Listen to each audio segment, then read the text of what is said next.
Уважаемый Касым Жомарт Кемелевич, мы родственники осужденных по уголовному делу букмекерской конторы «Олимп», которых посадили в тюрьму во времена Старого Казахстана. Мы в отчаянии просим вашей помощи, чтобы дело Олимпа наконец-то пересмотрели по закону, чтобы не закрыли глаза на допущенные нарушения. 4 года назад у всех нас оторвали частичку нашей семьи, дети остались без родителей, а у некоторых отобрали сразу и маму, и папу, оставив сиротами. Но на этом кошмар не закончился. Из-за ошибочно доначисленных налогов и неверных актов налоговой проверки мы также оказались еще и в долговой кабале, и с налоговыми долгами более 90 миллиардов тенге. Ошибочные налоги придется возмещать нашим семьям, пока мы живы. Ошибка налоговых органов неоспорима. Мы много раз ее показывали, но в Старом Казахстане нас никто не хотел слушать. Мы не просим вас помиловать и отпустить наших родных. Мы лишь просим о пересмотре дела по закону и отмене ошибочных налогов. Мы взываем к вашей непредвзятости, мудрости и справедливости. 10 ноября 2019 года, в воскресенье, в офис букмекерской конторы «Олимп» ворвался КНБ, который на тот момент возглавляли ныне осужденные Карим Масимов и Даулет Ергожин. КНБ сделал все для немедленного прекращения работы компании. Вырвал с корнем сервер, парализовал работу офиса, уложил лицом в пол обычных сотрудников, арестовал банковские счета, а в конце приостановил букмекерскую лицензию. «Олимп», который более 10 лет был самой крупной букмекерской конторой страны, давал рабочие места тысячам сотрудников и платил многомиллиардные налоги, был уничтожен в один миг. Что же было настоящей причиной столь быстрой ликвидации «Олимпа»? Ответ на этот вопрос лежит на поверхности. Летом 2018 года Министерство туризма и спорта под руководством ныне осужденных Арыстанбека Мухамедиулы и Сакена Мусайбекова решили создать монопольного букмекерского оператора. Правительство, Министерство национальной экономики, НПП «Атамекен» и другие организации не одобрили такую инициативу, в связи с чем монополизировать букмекерскую отрасль не удалось. Постигнутая неудача не остановила министерство от реализации своих намерений. В 2019 году появляется законопроект о закрытии касс букмекерских контор и образовании Центра учета ставок, очередного частного монополиста. В октябре 2019 года букмекерская контора «Олимп» и другие казахстанские букмекеры провели совместную пресс-конференцию, на которой заявили, что инициативы министерства связаны с чьими-то бизнес-интересами. Через 3 недели после пресс-конференции в офис «Олимпа» ворвался спецназ КНБ и остановил деятельность компании.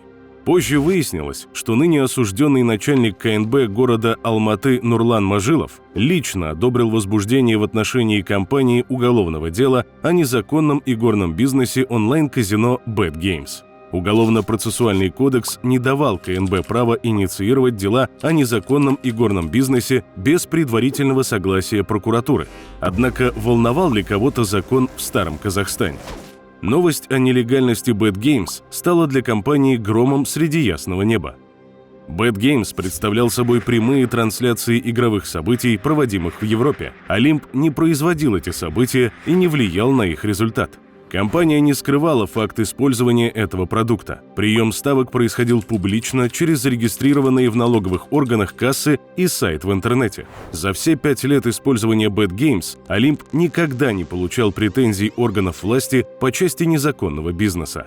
Теперь же оказалось, что в августе 2019 года чиновники министерства совершенно внезапно внесли Bad Games в список онлайн-казино, не известив об этом букмекерские конторы, которые много лет использовали этот продукт.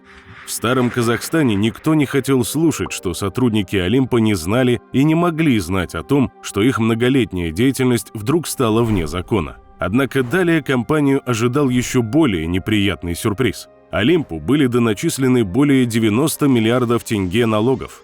Астрономические налоги появились не случайно. В 2014 году Олимпу уже доначисляли 2 миллиарда тенге налогов по личному приказу Ергожина, но компания выплатила эти деньги. Поэтому на этот раз было решено доначислить такую сумму, которую Олимп просто не сможет оплатить. После ознакомления адвокатов с актами налоговой проверки вскрылось еще одно вопиющее нарушение. Как оказалось, более 90 миллиардов тенге налогов были доначислены на только что ставший нелегальным Bet Games. Между тем, на незаконную деятельность не могут быть доначислены никакие налоги, а все полученные от нее доходы подлежат конфискации без дополнительного налогообложения. Начислить налоги на незаконный игорный бизнес – это такой же абсурд, что и начислить налоги на деятельность по продаже наркотиков. Независимые заключения ряда ведущих налоговых специалистов подтвердили, что доначисленные на Bet Games налоги, которые на сегодняшний день за счет пени возросли уже до 150 миллиардов, являются необоснованными.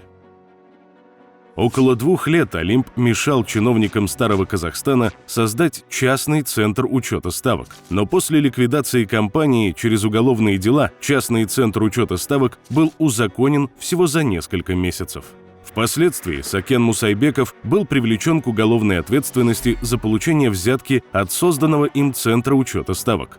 Мухамеди Улы, Мажилов, Масимов и Ергожин тоже волею судьбы один за другим оказались за решеткой за различные преступления, включая государственную измену.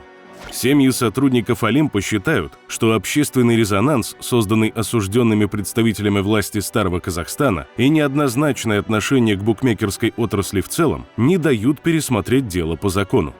Тем не менее, глава государства в своих выступлениях неоднократно подчеркивает, что наступило время нового Казахстана, в котором все равны перед законом, независимо от рода деятельности.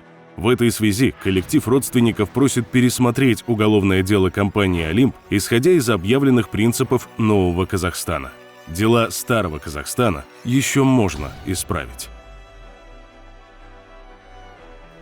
Мы обращаемся к вам, уважаемый господин президент, с просьбой дать указания по реальному пересмотру дела, по устранению всех допущенных ошибок и их последствий. Мы верим в новый Казахстан, а также объявленное вами равенство всех граждан перед законом. Мы все очень надеемся на ваше понимание и поддержку. Енді жаңа Қазақстанға үмітіміз шексіз. Қасым-Жомарт Кемелұлы, бір өзіңізден тілейміз, сұранамыз, үміттенеміз, әділ шешім шығаруға жалынамыз. Өтінішімізді қабыл етіңіз.